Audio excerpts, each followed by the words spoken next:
গতকাল ভোর রাতে বগুলাতে অর্ধনগ্ন মহিলার মৃতদেহের ন্যায় বিচারের প্রতিবাদে বগুলা ফাঁড়িতে বিক্ষোভ সমাবেশ। রানাঘাট লোকসভা সাংসদ জগন্নাথ সরকারের উপস্থিতিতে তিনি এ বিষয়ে কি বললেন শুনব। Justice for Bogula, justice for Bogula, justice for Bogula, justice for Bogula, justice for Bogula. We want justice. We want justice. We want justice. We want justice. We want Bogula. Bogula. Bogula. Bogula.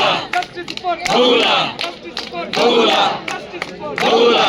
Bogula. Justice for Bogula. We want justice. We want justice. We want ঘন্টার মধ্যে যদি অপরাধের সঙ্গে কে জড়িত কে আছে তথ্য না পাওয়া যায়, আমরা বৃহত্তর আন্দোলনে যেতে বাধ্য থাকবো।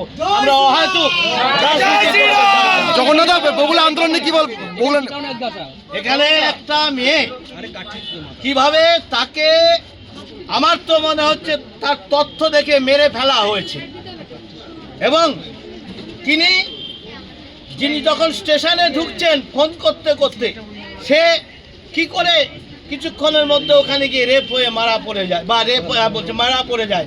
তার জিন্সের প্যান্ট ওখানে খোলা পড়ে থাকে কি করে, আর বডিটা কোনো গড়াগড়ি হ্যাঁচড়া হ্যাঁচড়ি কিছু হয়নি। এবং তিনি ফোন করতে করতে ঢুকছেন, কার সঙ্গে ফোন করলেন, কি হলো, এর ঘটনাটা অপরাধী ধরার জন্য আজকে যে সময় ঘটেছে, সক্রিয় যদি ভূমিকা নিত সে জিআরপি হোক আর লোকাল পুলিশ হোক, সেই পুলিশ তদন্ত করে অপরাধীকে ধরা উচিত ছিল।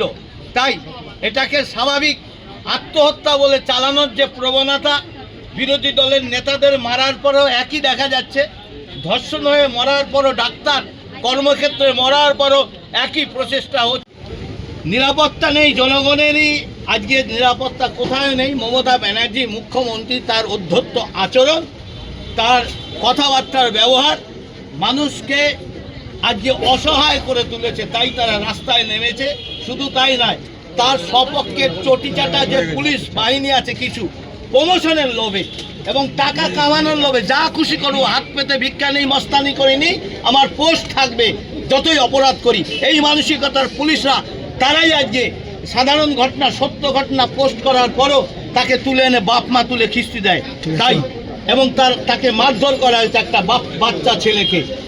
হতে পারে অবৈধ পোস্টগুলো তাকে দেখে ডিলিট করাতে পারে, কিন্তু এমন কিছু অবৈধ সে কাজ করেনি। এটা অত্যাচারের স্টিম রোলার। মমতা ব্যানার্জির বদলা চাই, এর মুখের বাণীর জন্য এটা হচ্ছে। এরপর যদি কোনো ঘটনা ঘটতে থাকে, সরাসরি মুখ্যমন্ত্রীর বিরুদ্ধে এফআইআর করা ছাড়া আমাদের রাস্তা থাকবে না, নাহলে উনি পদত্যাগ করুন।